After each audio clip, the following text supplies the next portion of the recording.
بسم اللہ الرحمن الرحیم۔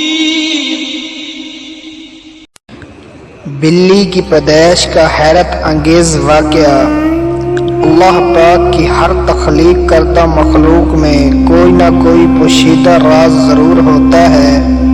بلی کو پیدا کرنے کی اللہ کی حکمت کچھ یوں ہے کہ جب حضرت نوح علیہ السلام کی قوم پر پانی کی صورت میں سیلاب کا عذاب آیا تو اللہ تعالیٰ نے حضرت نوح علیہ السلام کو کشتی بنا کر اس میں سوار ہونے اور ہر جاندار اور ہر پرندے کا ایک ایک جوڑا کشتی میں محفوظ کرنے کو کہا۔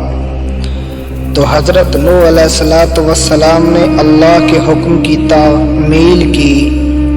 کشتی پانی میں تھی اور اس دوران کشتی میں چوہے پیدا ہو گئے۔ انہوں نے کشتی میں موجود تمام اناج اور غلہ خراب کرنا شروع کر دیا۔ اس کے ساتھ ساتھ کشتی کو کاٹنا شروع کر دیا، جس کی وجہ سے کشتی میں پانی داخل ہونے کا خدشہ پیدا ہو گیا۔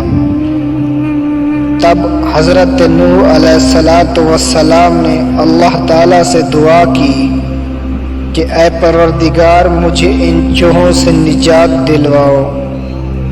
اس وقت اللہ رب جل جلالہ نے حضرت نوح علیہ السلام کو حکم دیا کہ کشتی میں موجود شیر کی پیٹھ پر ہاتھ پھیرو۔ جب حضرت نوح علیہ السلام نے شیر کی پیٹھ پر ہاتھ پھیرا تو شیر کو زوردار چھینک آئی اور اس کی ناک کے دونوں نتھوں سے بلیوں کا ایک جوڑا نر اور مادہ کشتی میں گر پڑا، جنہوں نے کشتی میں سارے چوہوں کو صفایا کر دیا۔